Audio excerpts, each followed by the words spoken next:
second. And so today is, somebody told me that I need to say what day it is and what we're learning. That way people can more easily follow. Okay. So today is the first day of Channukah, the Kislev, 25th of Kislev, which is also, I think, the 3rd of December. Yeah. And we're learning Mika Hashem Elokeinu Magbi L'Shavet, who is like Hashem our God. It's page 38, folio 38b in Torah Or, and this is the second installment. Okay. So what we did yesterday is we started with looking at why a mitzvah is likened to a candle and why Torah is likened to light. And we said that this is the key to understanding the whole concept of Channukah in the Alter Rebbe's eyes. And the reason that they're connected is because, like I tried to say yesterday in a short 2-minute clip, that each one of the candles that we light doesn't represent a particular mitzvah. It represents mitzvahs in general. We said that the whole greatness of being victorious over Hellenism is that what they were against was against the mitzvahs. They weren't against the Torah itself. The Torah they saw as wisdom. And wisdom they had room for it in their great library in Alexandria, right? The Greeks that fought against the Jewish people were the descendants of that great empire that Alexander had set up. And so they said, bring the Torah over, we're very happy with it. And put it in our library. It's coming. Okay. So, so bring the Torah over, and we're very happy putting it in the great library. But this whole thing, this whole concept, are you coming? But this whole concept of mitzvos, of commandments, we've already started. This whole concept of mitzvos and commandments, and since you don't want to be the star of the show, so These are the top. no. They don't get counted anymore now. Yeah. So since the Greeks, the Hellenists, were against the mitzvos, they weren't against the Torah. Because the Torah for them was just another wisdom. But mitzvah is this thing that you do without thinking, without understanding, just Kabbalah Soul. How do you say Kabbalah Soul in English? Acceptance of the yoke of heaven. The yoke of heaven. It's just that Mindlessness. Mindlessness. There's no mind mitzvahs. They minded mitzvahs which had no logic. No logic, right? Like bris milah. So He said that Shabbos they is fine. couldn't He said say. Shabbos is fine. Shabbos is fine. Provided you do it on Shabbos is Sunday, fine. because it doesn't make any difference which day it is. Right. The principle. As long as it makes sense, we don't have a problem with it. Woman. Do you make any sense? No. So the reason that we light candles, according to the Alter Rebbe, is because a candle is a mitzvah. So somebody asked me yesterday after we started writing that which mitzvahs are these 36 candles? They're not any particular mitzvah. It's first of all the idea that by mitzvahs, by commandments that you do, just because you accept the yoke of heaven, you should be increasing every day, from day to day, and up to 8 days. And then we'll see later, hopefully if we have time this week, we'll see another mimer. Why didn't Shammai want to do it? He also wanted 8. He just wanted to, Why didn't because he he was want to do looking at the result. And He wanted it all at Shammai- once. Shammai said, the first day you do a lot, and then it gets easier and easier. So you take away. You can take away because you've lit up the world. So you don't take away from your doing, but you look at the result. And the result is that there's already a great deal of light in the world, so you can, as it were, do less.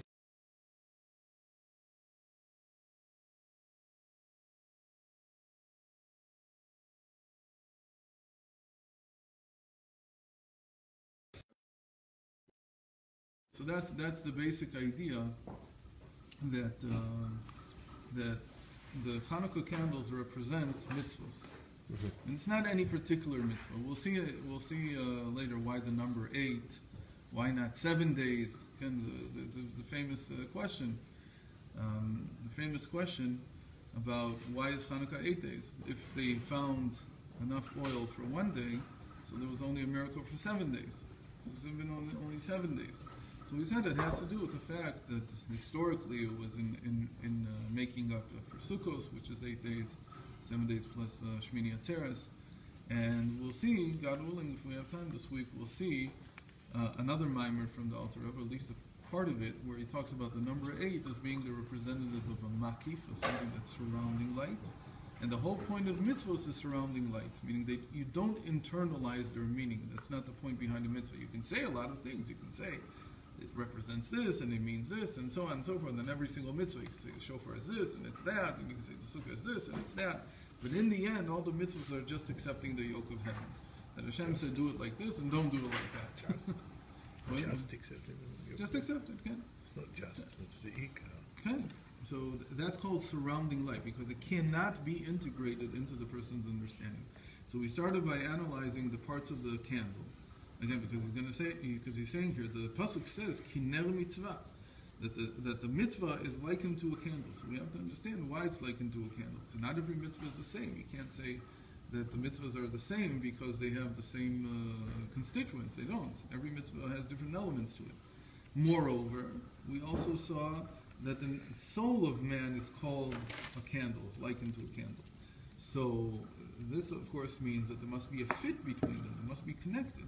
Because if the mitzvah is a garment, it's surrounding light around the soul of a person, so it has to fit, it has to look the same. So it's basically like a candle over a candle. And they have to have, a candle is just an image, and you're not supposed to think of a mitzvah as a candle, but it's likened to it. So the garment has to fit the body. And the body here is the soul, and what's being fit over it is the mitzvah. So there, we'll see that this has two different meanings. When it comes to the animal soul, it has one meaning, what it means that the garment is over the animal soul. And when it comes to the divine soul, it has a different meaning altogether. What we mean that the mitzvah enclosed, it invests, becomes a vestment, becomes a garment for the soul. So these are the two topics that he's going to talk about here. So we started by looking at the whole play between the animal soul and the divine soul. So we explained that in general. Won't go over it again. If somebody wants to, they can go back to yesterday's class.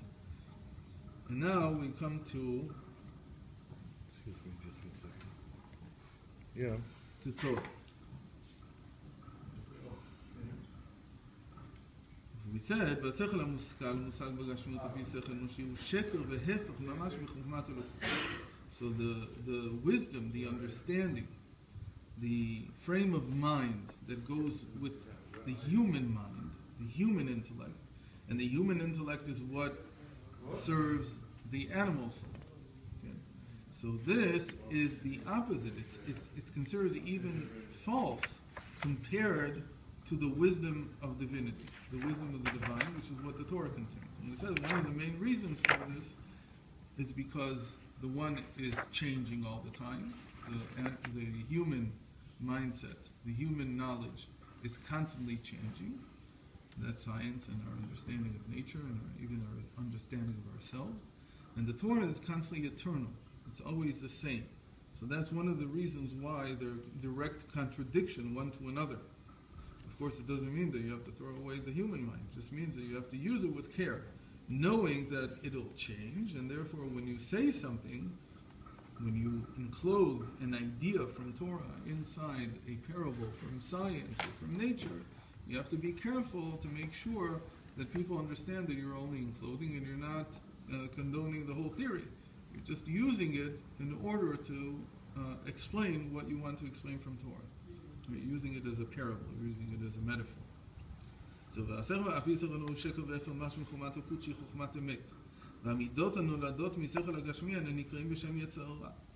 out of the mind come emotions. We don't hear it just means emotions like in the sense of love and fear. What we mean is character traits.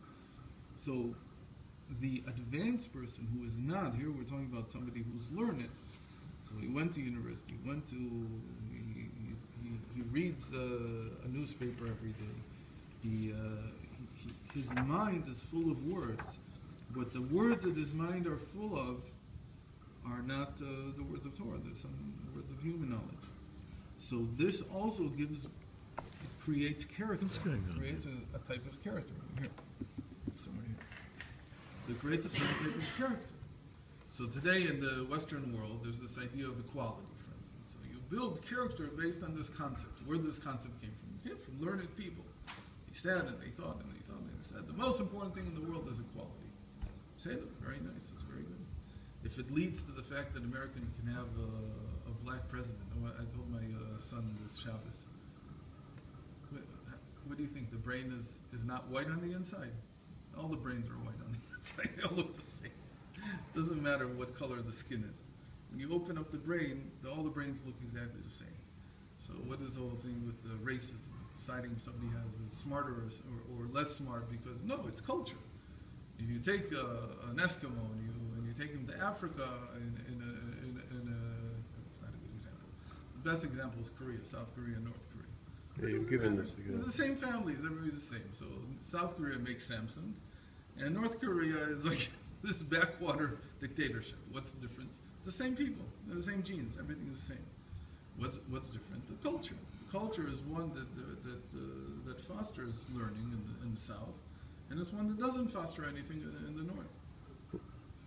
But why are you suggesting that it's only through learning that they come to the wisdom that social justice? Last week's Haftarah, Amos says 3 things I can forgive, the 4th thing I cannot. Social justice. That's Hashem already. But he's giving it to us, so it's not knowledge. It's not like wisdom. It's knowledge. So of course, it was affected by the Torah. Jefferson came to the idea, not Jefferson. Jefferson came to the idea of one vote for each person, not from Greece, he said, but from the Torah concept that every person has a soul. So definitely the Torah has affected the world in advancing it. But again, this is knowledge. They don't treat it like it's divine knowledge. They treat it like it's wisdom. It's interesting wisdom. Mm-hmm. So interesting wisdom created the academic world, created the universities, created all the learning that's going on. And it advances man, because the other option is, somebody says the sound is a little muffled. The other option that we have, if it's not going to be it's better. But if it's not going to be your wisdom developing from your mind, maybe I'll just put it here. So if it's not going to be your wisdom developing from your mind, it's going to be your brute emotions. You go back down into a brute. And that's what he means, that emotions are born from the mind. In the sense that character is created by what we believe in. And where do people believe in these things from? They believe in it because that's what they studied. That's what they began to understand, and so on. So the brain, or the mind, gives birth to character, to emotions. Mm-hmm.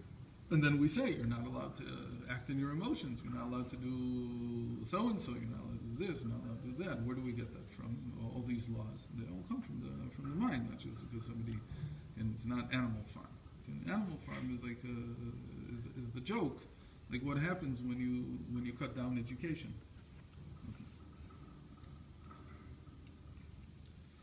וצריך אדם להקף ילון, שלא יתנהג על פי מידות שנולדו מן השכל הגשמי, רק ואהבת את השם אלוקיך בכל לבך. But when you have Torah, so you have to surmount, you have to get over these emotions that are created by the mind. Why? Because the mind, even when it's talking about equality, even then, even when it takes a very high idea, the mind of the animal soul is there only to serve itself. Meaning in the end, the whole idea is how do I make more money? That's really the end result. Or how do I feel better about myself? How do I give myself more? That's the underlying reason for all the progress that's created through learning something that's not Torah. But through Torah, you come to something else, which is how do I give up myself? Meaning I'm not doing it for myself. I'm doing it because Hashem commanded me. That's the main. And then the character that's created in a person is one of self-sacrifice.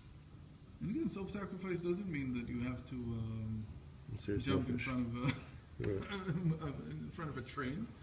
It means that I'm forsaking what I could do to benefit myself in order to benefit others, or just to do what Hashem told me. To sit here and learn is maybe very enjoyable. But for most people, going to daven is not so enjoyable. It seems to them like some kind of ritual that just repeats and repeats and repeats. So if that's all it is for you, so it's Kabbalah soul. You just do it because Hashem said. Like Rav Shtandels once told me, he says this to everybody actually, that somebody asked him, how long do you daven, how long do you pray every day? He says, pray every day. I don't pray every day. I say everything that the Siddur says you're supposed to say. I pray once a week on Shabbos, then I have time. But it's the thing, I do it because I wish I had time every day to actually pray. But I do it because I am willing to accept on myself this yoke. So what has to happen here? And that's what it says. Shema Yisrael Hashem Elokeinu Hashem Echad means to contemplate Hashem through the Torah. And then V'ahavta et Hashem Elokecha, then new character traits are born. And the new character traits are focused on Hashem. They're not focused on me. They're not focused on giving me what I need or what I think I want. כי הוויה הוא אלוקינו, פירוש אלוקינו עניין התהוות, מבחינת ממלא כל עמים, מסובב כל עמים, וממשך מבחינת הוויה, היה, הווה ויהיה, שאור אין סוף ברוך הוא, שהוא מבחינת עין והתהוות היש ומעין ממש. And this whole thing is it comes from above to below. Whenever you say that Hashem is haya, hove v'yeh, you're saying that you connect to the aspect of Hashem that is eternal. And that's what we said about the Torah. The difference in Torah and between human knowledge. The human knowledge is constantly fleeting and changing, and Torah knowledge is constantly cumulative. It's always adding more and more. It's eternal. One of the things that the Gaon of Vilna is famous for, he said there's 3 areas of human knowledge in which the knowledge is cumulative and never goes backwards. You can't. So one of them, people argue today that maybe it does go backwards a little, but for the regular person, it doesn't go backwards. It just gets harder and harder. It's mathematics. And the second one is music, and the last one, of course, is Torah. But there's never, new knowledge doesn't uproot or falsify old knowledge. It doesn't make it incorrect. It just, at most, it reinterprets it, but it doesn't go backwards. But if the Torah is a fixed text, how can it be new knowledge? It's really just discovered understanding. It's not. I mean, it's not new. It's immutable. Right. That every regular student, Talmid Vatik is like somebody who's dedicated his life to learning. He has chidushim. He has new knowledge that he brings. But this knowledge all grew out of the same tree. The fruit on the tree is still an extension of the tree. You don't get suddenly on an apple tree an orange. You don't suddenly get something that's not connected. It's all connected to the fiber, to the very root of the tree. As opposed to other areas where theories just replace one another. You completely throw it with something else. So anyway, so this is called that when a person dedicates his mind, he puts his mind into Torah, so a new character is created. This is called our higher self. The higher self is basically the nefesh elokit, is the divine soul that comes down and replaces, or at least is available as an alternative to my animal soul and its character. So I have my natural innate character, the one I was born with, that's my lower self. And if I learn to identify with my higher self, I can become a very different person than what I was when I was born. ומתבונן באור סוף בפסוק ראשון לקריאת שמע, so we read all this, והתהוות זו נמשך תמיד יש מאין, כמאמר וטובו מחדש בכל יום תמיד. And this time, another big difference is that it always seems like it's new. As much as this is something Rav Nachman used to do a lot on, but as much as this is all a continuation from Torah itself, meaning it's just cumulative, for the person who's experiencing it, it seems like it's new every day. Why? Because it's not his. He doesn't feel that it is. He doesn't own it. The thing that they repeat so much now today, you have to own this thing, it's yours. The true divine soul is a chidush every single day. A person doesn't feel that just because I had it yesterday, I'll have it today. He knows that the experience is, that Hashem is recreating me every day. And it's not that I'm just continuing what I did yesterday. And that's by Avram, that was called Baba Yamim, that he comes with all his days. And the Zohar says, every day has its own task, its own toil, its own work. But that's on the external level. On the internal level, it has it's a different work, even if you do exactly the same thing. That's why really davening is not repetitive. Because if you're davening with your animal soul, you're right, it's repetitive. Because the animal soul carries over from day to day the experience of being It's always being. It's always in existence. But by definition, the divine soul is always experiencing coming out of nothingness. It's always being created at that very moment. So therefore, if a person davens, if he prays with his divine soul, the experience is one of, I've never davened before. This is the first time I'm davening. And this experience with every single mitzvah that he does, or with how he is. בהתערבות זו נמשך תמיד, יש מאין, כמאמר טבעו מחדש ברון תמיד מעשה בראשית. והוא ההווי האחד, אתה הוא קודם שנברא העולם, ואתה הוא עד שנברא, כן, עד שנברא העולם, מי שנברא העולם. שאין התהוות העולמות פועלים בו שום שינוי חס וחלילה. And yet, as much as it's a new creation every day in me, this divine soul, it's one and the same, because it's really, there's no change in it. There's no experience of this is mine, and therefore it goes through the changes that I go through. Because how Hashem does things is not the same. An action by the Almighty, by the Infinite, is not the same as an action by flesh and blood. Because when a person does something, his energy has to be invested in what he's acting. For instance, for instance, when a person is doing something, like let's say he's washing the dishes, right? So as much as he'd like to do something else, he can't. He has to have all his concentration put on what he's doing, otherwise he'll drop the dishes. As automatic as he wants to become, because this is a mindless task, still his consciousness is stuck there, and he can't do something else at the same time. He can't fully forget about what he's doing. There's only a few exceptions to this rule, and even they are only because the situation doesn't change. So for instance, riding a bicycle. When you ride a bicycle, at some point you have to forget about the fact that you're riding a bicycle. That's how you ride. But if you really forget that you're riding a bicycle, you're going to crash and so you're going to fall. Meaning there is something always in the mind of the person that always has to be invested and aware of what he's doing. All the more so if he's studying something, or if he's talking, or whatever. Even if you don't listen, even if you're listening to something and you lose track for a moment, you might as well go back, because if you're in a conversation with a person, you can't go back. Even if you're listening to a podcast, or listening to Daf Yomi, whatever you're doing, if you don't hear for a second even, you don't know what they're talking about. So that's by a person. A person only can be internal. He has to invest himself into what he's doing. And therefore what he does, everything that we do is flesh and blood, it affects us. It changes our mindset. We can't do something and not be affected by it. Impossible for us.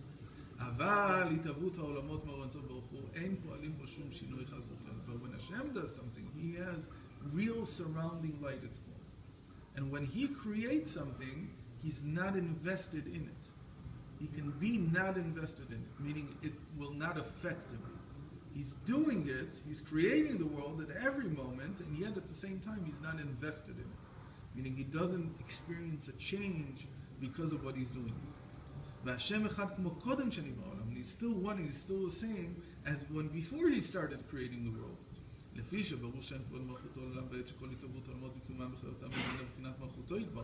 And the way this is described in Kabbalah is that all of Hashem's force of creation is in his malchus, in his sphere of kingdom, in his want to express himself, to reveal himself.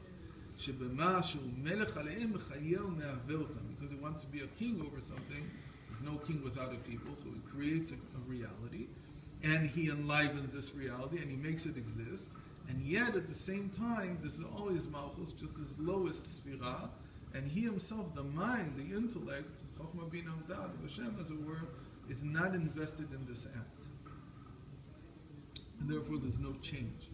So we say in general that all that the world is an expression of Hashem's kingdom, of his sphira of kingdom. So, yeah. And how is this said in the Midrash? The Hainu B'chinat Shmoit Barach Bilvad. Shmo, the name of a person, is how he's expressed, what he's called by others. So when you say that Hashem has a name, what you're saying is a way to latch onto him, to connect to him. That's only his external expression. So we say that Baruch Shem Kod Malchuto L'Olam Ved, its name, that's how the Medrash says it, that Hashem created the world with his name. And which name? Yud Kei Vav Kei. All kinds of names that he has. But he creates it just with a name, with an expression of himself, but not with his intellect as well. His intellect is something else entirely. The famous Medrash says, Bayomo Hashem Echad U'Shmo Echad. That eventually we'll come to a place where we'll see that the name reflects the essence. And right now, the world does not reflect Hashem's essence. The world is created through his name, does not reflect his essence. It covers up his essence and conceals it.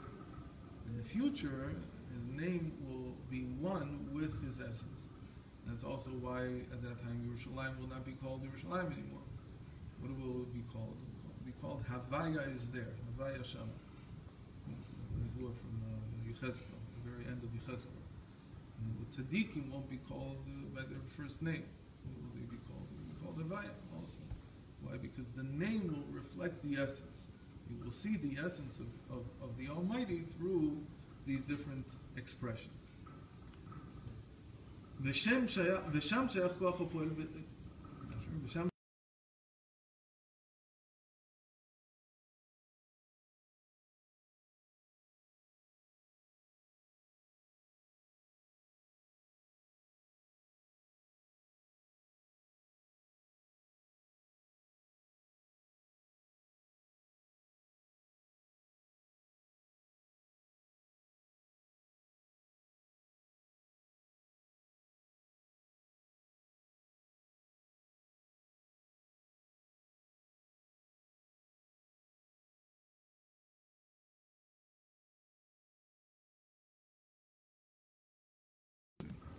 You want it? You want It's bad.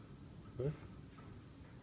So Hashem's speech is his malchus. So that's why the Torah describes that Hashem created the world through speech. It's not trying to say that Hashem has a mouth and then he talks. Rather, it's trying to say that the whole world is an expression only of speech, as it were. In the same way that when a person speaks, after he speaks, the words are gone. They're outside of him. So by Hashem, there's nothing that's outside of him, but still, the idea is that he doesn't have to invest himself into the words to keep them alive. Rather, his mind is in one place, his speech is another thing altogether, and there's a dissonance between this essence and between the world at this point. So who's the recipient of his words? The world. Everybody who wants to hear. The Torah is already something more. The Torah is already his essence. The world began with speech. It began with the letter Bet. Why did it begin with a Bet? Because he wanted us to make sure that it's secondary. It's not the essence. When did he start with Aleph? When he said Anochi Hashem Elokecha. In Mount Sinai, when he revealed the Torah, he starts from the letter Aleph. And Aleph is Alufo Shel Olam. It's Hashem himself. And as we know, the word Anochi means I gave myself. Meaning I wrote myself into the Torah. Because here it's not speech the way that I created the world, rather it's speech that's revealing my essence. It's a different world, it's a different reality altogether.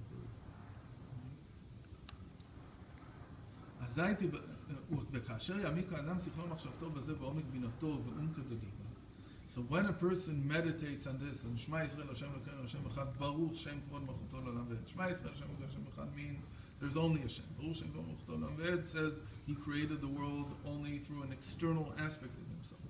And when a person thinks about this long and hard, and he meditates on this, and he comes to a deep understanding of it, אזי תבטל הנפש הפנימית מהשכלתה בגשמיות, ותגבור את הנפש האלוקית המשכלת מתבוננת בגדולת אינסוף ברוך הוא, להוליד מידות בינתה והתבוננותה, אהבה זק רשפה, and so on and so on. When a person meditates on this and he becomes to understand this, so the new understanding takes the place of the old understanding. The old understanding was what my animal soul understands. This is the world. This is how it is. What you see is what you get. That's it.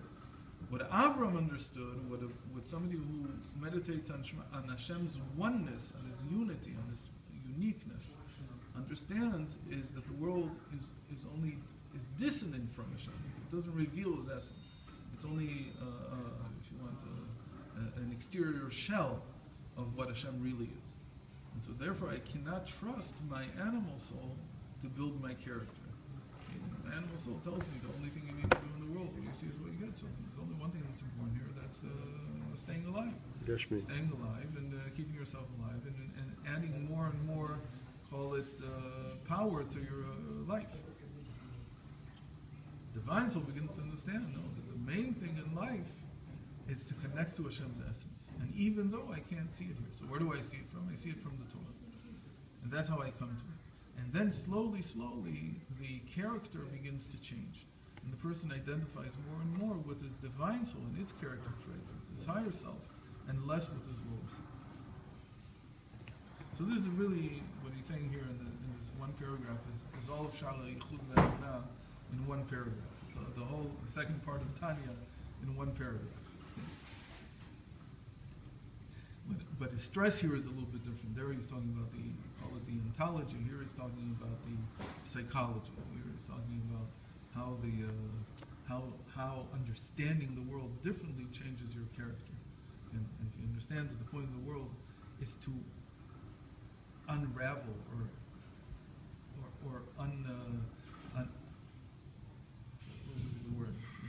unwrap the shell that's hiding the essence, so you come to a different understanding of what your role in life is.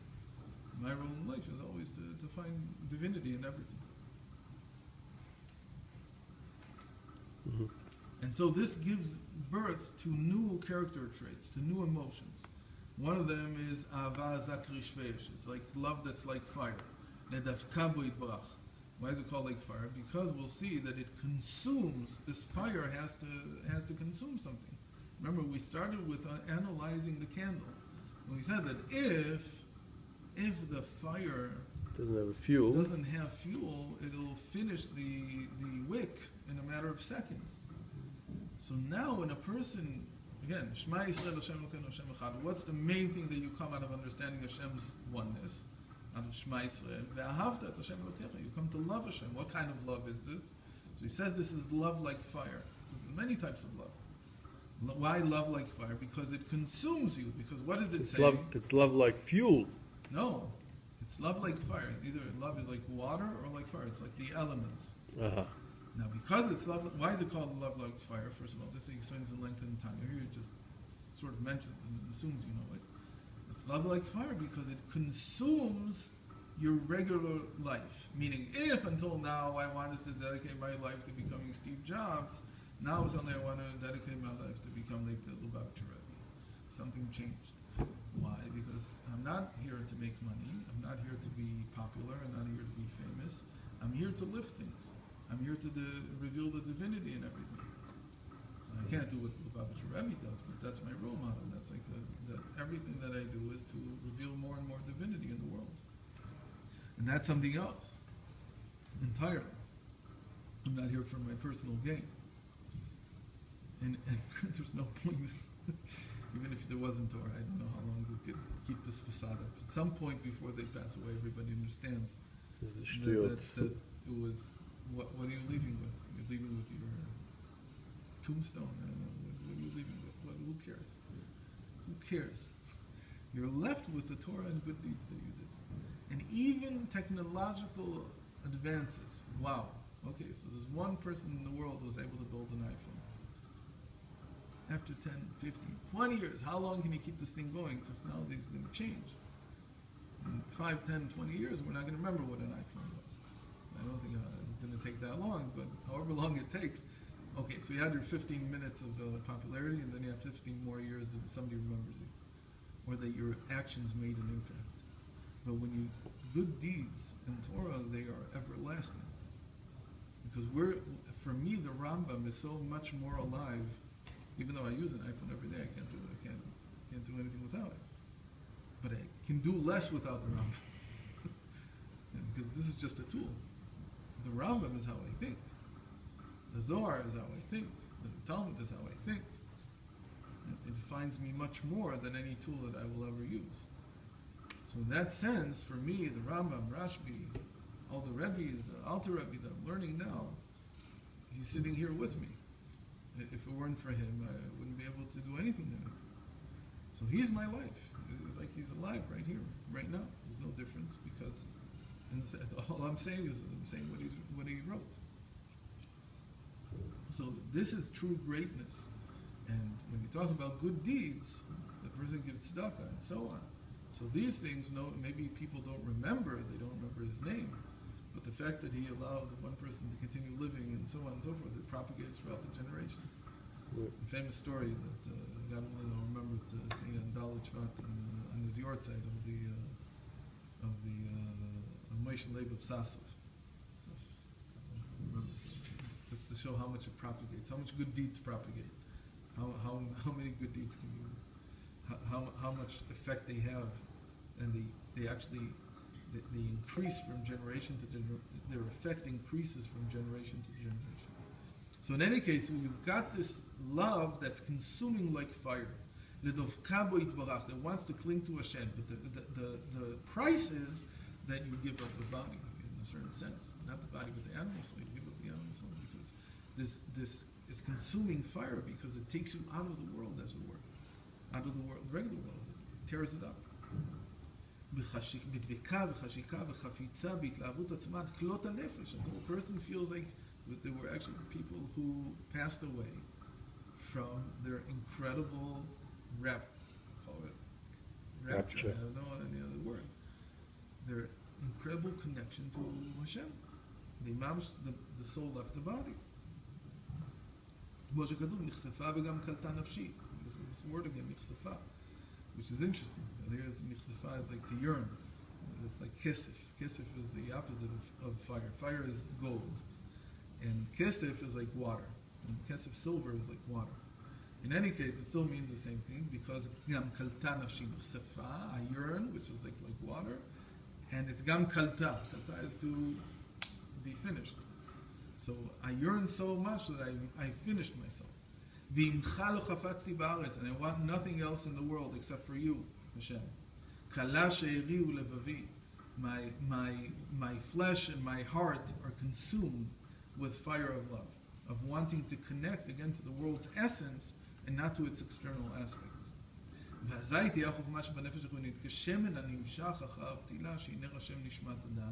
שהנשמה היא הפתילה מחברת אור האהבה עזה ורשרש להאיר בנפש הבהמית עד שתכלה ותחשוף גם כן לדבקה בו בדבקה וחשיקה. So now he says there's the fire is what was born, the emotion. The divine soul becomes the wick which connects, and it's not some the divine soul, it's the divine soul in the sense of its understanding. This is a very important point, I'll elaborate in a moment. And it becomes the wick, and the wick is into the fuel. The fuel is the animal soul. Okay, so in the parts of the candle that we have, there's a flame, there's a wick, and there's the fuel, the shem. So the fire is what's created through meditating on Hashem, through understanding Hashem as one. It creates a fire of wanting to connect, to go up, to join Hashem. Again, really, it comes from above. There's two types of fire. In the Mikdash, in the temple, there was fire that was given from below, and then the fire came from above. First they brought fire. There's a mitzvah la'avim min ha'idiyot. There's a mitzvah to bring the fire, first of all, from our work, to do something ourselves. That's what we invest. And then fire came down from above. The fire that came down from above is a gift from Hashem. Why? What's the difference between them? That the fire that you bring is not permanent, and the fire that does come from above is permanent. But mostly, it's what we said, that it's a feeling that it's not for me, it's a gift. It's not something that I did. It's like a divine soul is a feeling that this is a gift from Hashem. It's not a feeling of I own this. It's not a feeling of this is just what I was doing yesterday, I'm continuing. The fire that they brought from the Hidyot was on purpose. It was a fire that was burning all night long. So they added it to the fire. So that's a fire that you feel that one day comes after another. But if you do that yourself, meaning if you work on continuity, and what you can work on, then Hashem gives you a gift of the divine soul, which is a feeling of that there's something new, and that comes from above. So after you have the fire, now you need a wick. The wick is the divine soul itself, and as we'll see, it's the mind of the divine soul, specifically. It's not the entire divine soul came from above. But when it comes from above, part of it becomes your mindset, your understanding. The greatness about Hasidus is that it creates a wick. And the wick, like we said, is an intermediate. It's an intermediate between the divine soul and the animal soul. What is that? That's the intellectual soul. So there's two intellectual souls. The animal soul also has an intellectual soul. And its intellectual soul tells it you have to make money and you have to be healthy, you have to do all the things that you have in order to survive. The intellect of the divine soul is meant to explain in mundane terms what Hashem wants. So the fact that so many parables in Chassidus, for instance, even just saying that the feeling of love is like fire, that's a metaphor. I don't really have fire going on in here. So that metaphor is meant to explain to us what it means to be consumed by our want to attach to Hashem. And that's what it wants to say. So Chassidus is full of metaphors. Why? Because it's trying to explain to the animal soul what it means to be serving God. So there's all kinds of metaphors. That's why from generation to generation there's more and more metaphors. There's a whole sikha from the Rebbe about how to treat each metaphor. Some metaphors are 100% correct in every single aspect. Some metaphors are not. They're only in certain aspects they align. And some metaphors are not even that much. So you have to know how to treat a metaphor. But the metaphor is meant to explain to the animal soul why it's worthwhile for it to become fuel for this fire. That's really what the wick does. It's an intermediate between the fire that wants to consume me, because it wants to attach to Hashem. It's called Ishtaba Begufa Demaka, to go into the body of the king. And it needs fuel, because otherwise it will be extinguished immediately. So the fuel comes from the animal soul. Mm. So that every time that I use my animal, what's my animal soul? For instance, I say, I want to eat, I want to drink, and I have to wait until I make a bracha. So what did I do in that moment? I burnt up some of the fat. You consumed it. Of the animal soul. Because the animal soul said you have to eat. And I said no. Before you eat, you have to say a blessing. Where did that idea come from? It came from the Torah. It came from the divine soul. How do you explain to somebody you have to make a blessing? So you have to tell them that if a person is not making a blessing, what's the metaphor that the Torah uses? Stealing. It's as if he's stealing from his mother and father. So the animal soul begins to contemplate this and comes to the conclusion, you're right, I have to say thank you. Let's say bracha is like thank you, or to get permission to use something that's not mine. So it makes some sense. So I'll say the bracha. What did the animal soul do now? It got convinced to not act on its impulses, and by not acting on its impulses, I'm using the animal soul, I'm burning it as fuel for my attachment to Hashem. Why? Because I'm using that need of the animal soul to eat, and eat now, in order to say a bracha. It becomes an impetus for the bracha. The vehicle. Bracha itself is a tremendous light. But the explanation the Chazal gave it, that's like stealing from your mother and father, it's just a metaphor. So you have to get into the Rabbi Isaac wrote a whole book just on this metaphor, just to understand this metaphor properly. What does it mean that you're stealing from your mother and father? What does it mean that if a person doesn't know how to say brachas? The definition of Gemara is the Gemara in brachos in Daf Zayin. It says if you don't know how to say a bracha, you should go to a chacham who will teach you. As if I didn't know. So Chazal, the sages, use this metaphor because they're trying to teach me something about the nature of brachas, what a blessing really is. So he has a whole book just analyzing this three-part metaphor: your mother, your father, and a chacham, and why they all have to do with a blessing. So that's the main understanding of what a mitzvah is. A mitzvah is a candle. Why? Because it connects the higher and the lower. How? The divine soul is the fire, it's consuming. The mind of the divine soul, the explanations, is the wick. And the fuel that's given is the animal soul below. So the wick in the middle is like the mitzvah.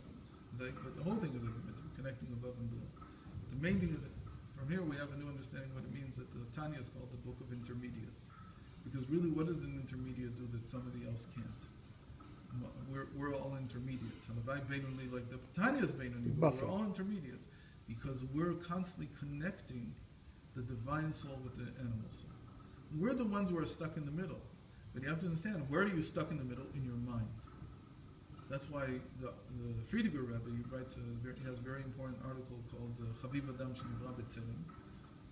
And in that article, in that essay, he explains that the I, the person himself, or the place where we choose, where we have free will, is in the mind.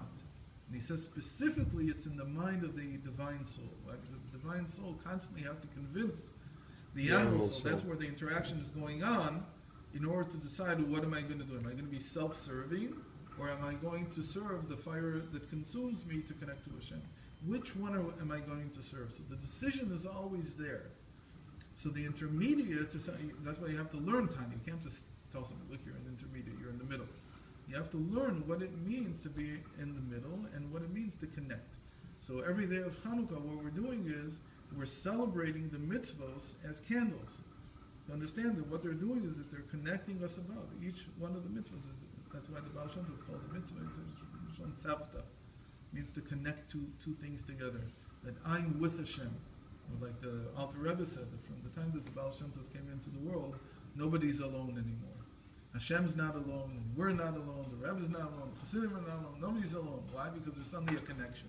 Because we suddenly realize that you can always connect even the things that are so opposite.